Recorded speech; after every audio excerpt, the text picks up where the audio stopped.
आदाब नाजरीन, news 16 digital में आप सभी का खैर मकदम है। जनाब सरवर बेग साहब औकाफ and minority welfare minister BZ Zameer Ahmed Khan की क़ियादत में कर्नाटका स्टेट बोर्ड इलेक्शन के मैदान में उतरने को है पूरी तरह से तैयार। जी नाजरीन, मुतवल्ली ज़मरे के तहत जनाब सरवर बेग साहब कर्नाटका स्टेट बोर्ड इलेक्शन में अपना पर्चा नामजदगी दाखिल करने के बाद वक्फ इदारों की खिदमत करने के लिए पूरी तरह से तैयार है। जनाब सरवर बेग साहब, जो कि BZ जमीर अहमद खान को अपने बड़े भाई की तरह से मानते हैं, उनकी क़ियादत में वो वक्फ जायदादों की हिफाजत करते हुए नए टेक्नोलॉजीज़ का इस्तेमाल करते हुए वक्फ बोर्ड को और भी ताकतवर बनाने का मजबूत और पुख्ता इरादा रखते हैं।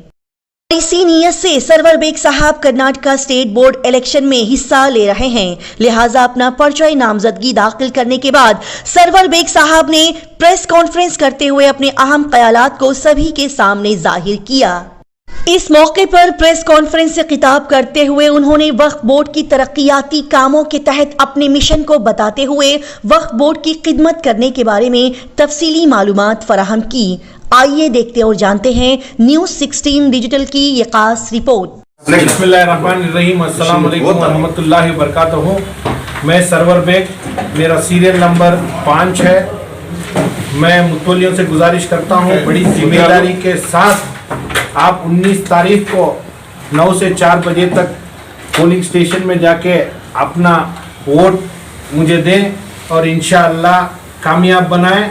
और जिम्मेदारी बहुत है, जिम्मेदारी को समझते हुए आप अपना वोट दें और कामयाब बनाएं। आपकी इज्जत और भरोसा इंशाअल्लाह मैं नहीं तोड़ूंगा। कामयाब बन के काम करके आपकी इज्जत और बढ़ाने वाले। बिस्मिल्लाहिर्रहमानिर्रहीम, अस्सलाम वालेकुम वरहमतुल्लाहि वबरकातुहू। मैं सरवर बेग आज मुतवल्ली इलेक्टोरल कॉलेज इलेक्शन में वक्फ बोर्ड की तरफ से पार्टिसिपेट करके हूँ, कॉन्टेस्ट करके हूँ। मैं सबसे पहले अल्लाह का शुक्र अदा करता हूँ और अल्लाह जो ज़रिया बना को BZ जमीर अहमद खान साहब को मंजे चुने, तो मैं BZ जमीर अहमद खान साहब का भी शुक्रिया अदा करता हूँ। मैं सरवर बेग बतौर हैसियत vice chairman Bengaluru south DWSC में काम करने का मुझे तजुर्बा है। और वाइस चेयरमैन जब मैं था तो पहले भी मैं वीडियोस में बताता हूँ कि मैं ज़्यादातर प्रॉपर्टीज़ के खाते, प्रॉपर्टीज़ का डॉक्यूमेंटेशन सही करने में मैं अपना वक्त वक्फ बोर्ड में और हमारी DWSC ऑफिस में दे रहा था।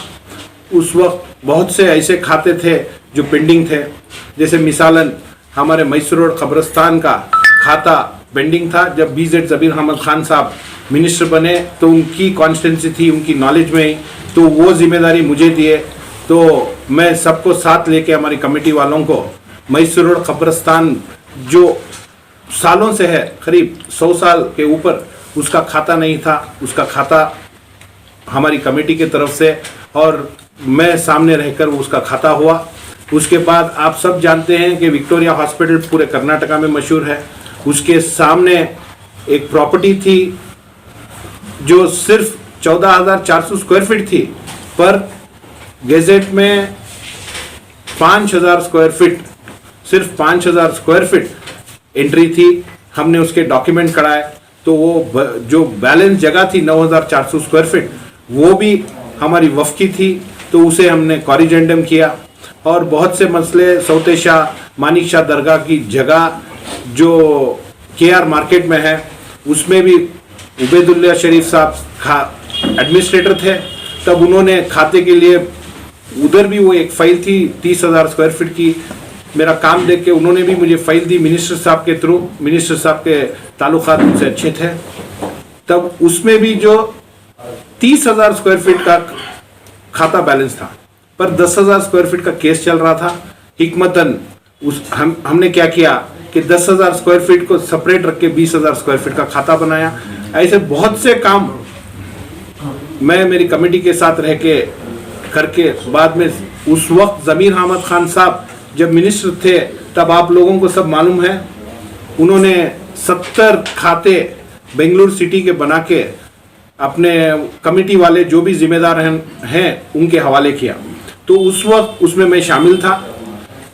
तो ये काम मेरा ज़मीर अहमद खान साहब पहले से देख रहे थे कि डॉक्यूमेंटेशन में इंटरेस्ट है और ये कन्नड़ा अच्छा पढ़ लेता है और डॉक्यूमेंटेशन को सही पहचान करता है, और जो भी ये कंसर्न पर्सन है, कंसर्न ऑफिसर है, उसके पास सही तरीके से घूमे बगैर सीधे तरीके से उसके पास जाके उससे राब्ता करके जो भी उसका हल है काट के कामयाबी हासिल करके मैं आ रहा था। तो मैं समझता हूँ कि मेरी नीयत मेरी पाक थी और मुझे वफ़ की प्रॉपर्टीज, अल्लाह की प्रॉपर्टी बचाने की एक नीयत थी। तो मैं समझता हूँ कि ये अल्लाह की तरफ से मेरी मदद हो रही थी कि हर जगह भी मैं जाऊँ वहाँ मुझे आसानी से काम हो रहा था। अगर मेरी नीयत में थोड़ा भी खलल रहता, थोड़ी भी समझो कुछ दुनियादारी की, कमाने की इच्छा रहती, तो क्या होता, मुझे अल्लाह से आसानी से रास्ते खुलते नहीं थे। तो मैं अल्लाह का वहाँ शुक्र अदा करता हूँ कि मेरी नीयत को देख के अल्लाह ने हर रास्ता मेरे लिए आसान किया, और जो भी मुश्किल काम जो बहुत सालों से नहीं हो रहा था, तो अल्लाह ने इस बंदे से इसकी नीयत देखते हुए, सिर्फ हम 1.5 साल थे, 1.5 साल में इतने काम हम लोगों ने किया। इधर ज़मीर अहमद खान साहब के अलावा जितने भी एमपीस और एमएलए एमएलसीज और दिगर अहबाब जो वक्फ बोर्ड से ताल्लुक़ रखते हैं, क्या इन तमाम का आपको ताउन है सर? मैं 100% ताउन है, क्योंकि बीजेड ज़मीर अहमद खान साहब मिनिस्टर हैं, तो उन्होंने मशवरा करके मुझे सेलेक्ट किया है।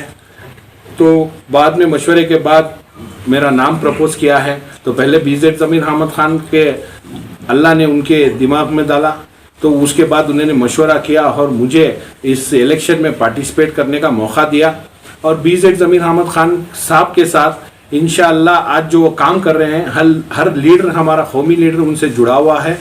तो 100% हमारे कौमी लीडर मेरे साथ हैं और बीजेड ज़मीर अहमद खान साहब के साथ इस इलेक्शन में पार्टिसिपेट करके हूँ। तो जीत ही मेरा मकसद नहीं है, काम करना मेरा मकसद है।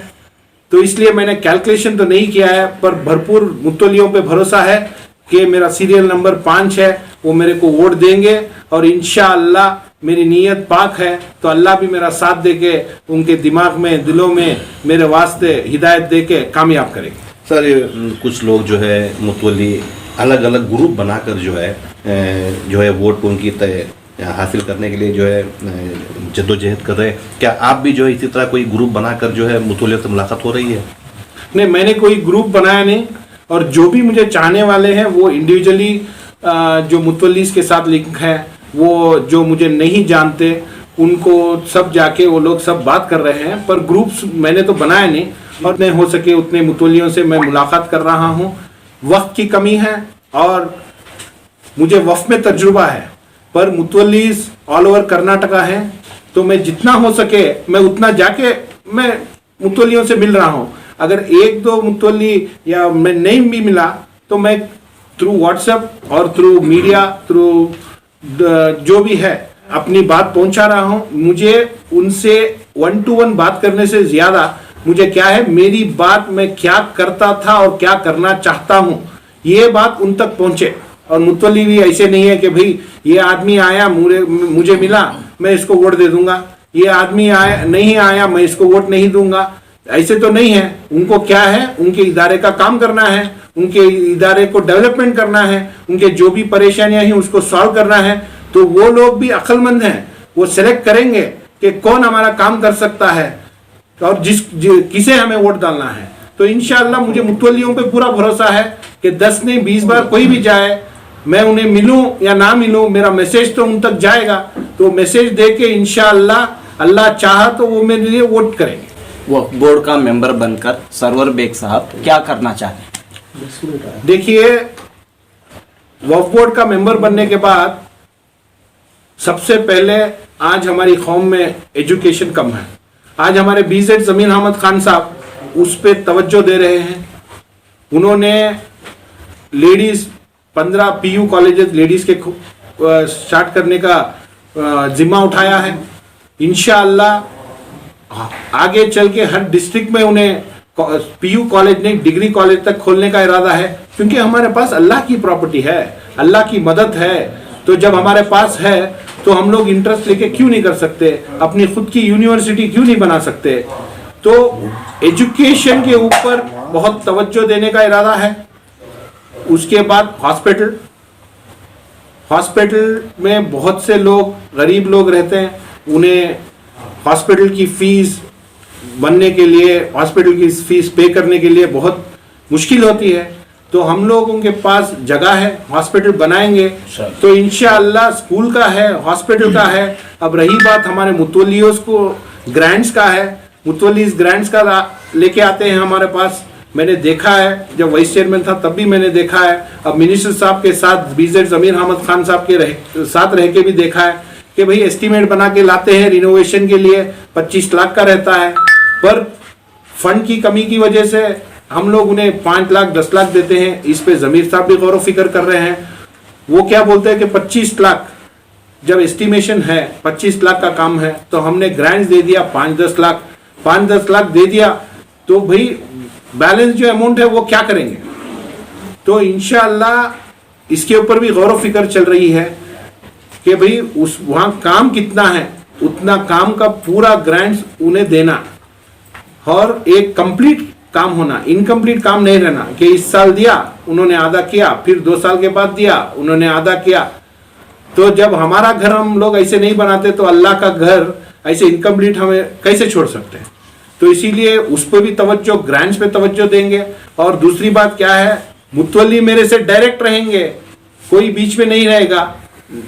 जमीर अहमद खान साहब को भी न्यूज आके है कि बीच में ग्रांट्स देने के टाइम पे बहुत से कमीशन जाते हैं। ये वजह हम लोग मुतवल्लियों से डायरेक्ट कांटेक्ट में नहीं है। तो मेरा क्या है, अगर कोई थर्ड पर्सन लेके आए ग्रांट्स का 100%, अगर मैं मेंबर बनो तो मैं उस मुतवल्ली को फोन करके खुद ऑफिस बुला के मुतवल्ली से डायरेक्ट कांटेक्ट रख के मुतवल्ली को डायरेक्ट काम करके दूंगा। बीच में कोई भी ब्रिज नहीं रहेगा। और इंशाअल्लाह वो लोग काम आधा करते हैं, बाद में यूसी देते हैं, बाद में प्रॉब्लम, आधा फंड जो भी बैलेंस जो रहता है ग्रांट्स, वो निकालने में उन्हें मुश्किलात महसूस हो रही है। मैंने बहुत से मुतवल्लियों से बात की तो वो भी मुतवल्ली ये सभी परेशानियां बताए। तो इंशाअल्लाह आगे वो भी नहीं रहेगा, क्योंकि हम ऑनलाइन करेंगे, ऑनलाइन एप्लीकेशन लेंगे, ऑनलाइन यूसी लेंगे। मुतवल्ली अपने घर में मस्जिद में बैठ के वो देख सकता है कि मेरा एप्लीकेशन कौन से टेबल पे है, कहां से पास हुआ, कहां से आगे बढ़ा।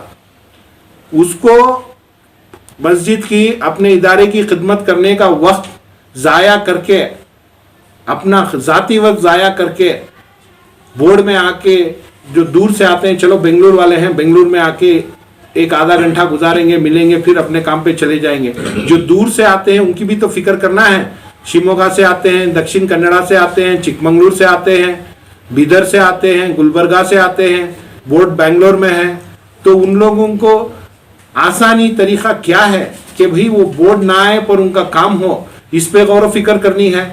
तो इंशाअल्लाह मैं अपडेट, जो भी आज टेक्नोलॉजी है, आप देखेंगे भाई एक बड़ी कंपनी है, अमेरिका में है, उसकी एक ऑफिस यहाँ इंडिया में है। सालाना 1 बार या 2 बार यहाँ से जाएंगे, जो भी कंसर्न पर्सन फाइनेंस के हो, मार्केटिंग के हो, जाएंगे, सालाना 1 बार मीटिंग करेंगे, पर जो भी है इंडिया से काम चलेगा। तो जब वो कर सकते हैं तो हम अपने बोर्ड में अपडेट करके अपने बोर्ड को क्यों इंप्रूव नहीं कर सकते। इंशाल्लाह इस पे तवज्जो देने का ख्याल है। मुतवल्ली घर बनाने की भी आपकी एक सोच है, इसकी क्या तफसीलात है? इंशाल्लाह जो मैं मुतवल्लियों से मिलने के लिए जा रहा हूं, मैं खुद देख रहा हूं कि कितनी मुश्किल है सफर करना, और वक्त वहां जाके मुतवल्लियों से मिलके वापसी करना बहुत मुश्किल है।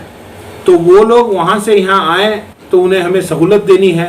तो इंशाअल्लाह मिनिस्टर साहब के साथ ये भी हमारे बीजेड जमीर अहमद खान साहब का एक आइडिया है कि हम लोग जो बाहर से मुतवल्ली आएंगे उन्हें रहने के लिए सहूलत करके दें, और बिना अपॉइंटमेंट के उन्हें ना बुला के उन्हें तकलीफ ना दें। जब भी हम बोर्ड में मौजूद हैं, हमें कोई मीटिंग नहीं है, तो उन्हें अपॉइंटमेंट दें, और वो आए तो अपॉइंटमेंट पे आए, आके इधर अपना वक्त ज़ाया ना करें। ये वक्त वो बचाएं तो अपनी ज़ाती ज़िंदगी अपने इदारे में डेवलपमेंट कर सकते हैं। तो इंशाअल्लाह ये वजह से मैं ज़मीर अहमद खान साहब हम सब बैठ के इस पे फिक्र करके ये काम करने की इच्छा रख। तो मैं क्या समझता हूँ, एक करप्शन की जो बातें आती हैं ये वक्त में काम नहीं होने की वजह से आती है। वक्त पे अगर काम हो जाए तो इस तरीके की बात नहीं आएगी, और अगर मुतवल्ली से डायरेक्ट कांटेक्ट रहे, बीच में कोई थर्ड पर्सन ना रहे, तो ये बात नहीं आएगी। तो सुनने में आ रहा है कि कुछ लोग जो है मुतवल्लियों को तोहफे के तौर के ऊपर नकद रकम देकर जो है वोट हासिल करने की कोशिश कर रहे हैं। क्या ये आपके साथ भी इस तरह हो रहा है सर? देखिए, मैं तोहफा दे के या नकद दे के हरगिज़ वोट नहीं मांगूंगा, क्योंकि जब मैं इतनी बात कर रहा हूँ तो उस पर अमल भी करना है। तो अगर तोहफा दे के पैसा दे के मुझे वोट है तो मुझे वैसी जीत नहीं चाहिए।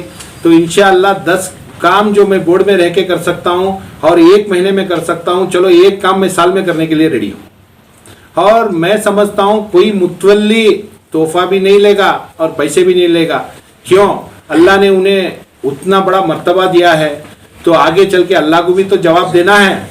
तो ये कितना दे देंगे और ये कितना ले लेंगे, अपना ज़मीर को भी तो जवाब देना है। तो मैं समझता हूँ हमारे मुतवल्ली जितने भी मैं मिला, मैंने बहुत लोगों से बात की, तो ये जो चीज़ जो चल रही है कि तोहफा लेना, नकद लेना, मेरे हिसाब से 100% गलत है। मुझे मुतवल्लियों पे पूरा यकीन है। अगर ऐसे है, अब तक तो मेरे सामने नहीं आया, आगे भी आए तो मैं इंशाअल्लाह हार पसंद करता हूँ। मुझे ऐसी जीत नहीं चाहिए। और मैं एक अपील भी करना चाहता हूँ कि मेरा सीरियल नंबर 5 है। आप लोग सब 19 तारीख को इंशाअल्लाह दुआ करके, ये जो मेरा भाई छोटा है या मैं किसी से बड़ा हूँ, मेरे बुजुर्ग, मेरे छोटे भाई जो भी मुतवल्लियाँ हैं, वो लोग दुआ करके इंशाअल्लाह जैसे ये बात कर रहा है इसी तरीके से एक काम करें, क्योंकि मुझे फिर आगे आप सबके सामने आना है। ऐसे नहीं कि मैं बात किया, जीत गया और चलो भाई फिर वापस आया ही नहीं। फिर मैं आप सबके सामने आना है, यही इज्जत और यही भरोसा मुझे रखना है। तो इंशाअल्लाह आप अल्लाह से दुआ करके 5 नंबर मेरा सीरियल नंबर है, मुझे वोट करके कामयाब बनाइए। इंशाअल्लाह इज्जत और भरोसा हमेशा ज़मीर अहमद खान साहब का और मेरे मुतवल्लियों का हमेशा बरकरार रखूंगा।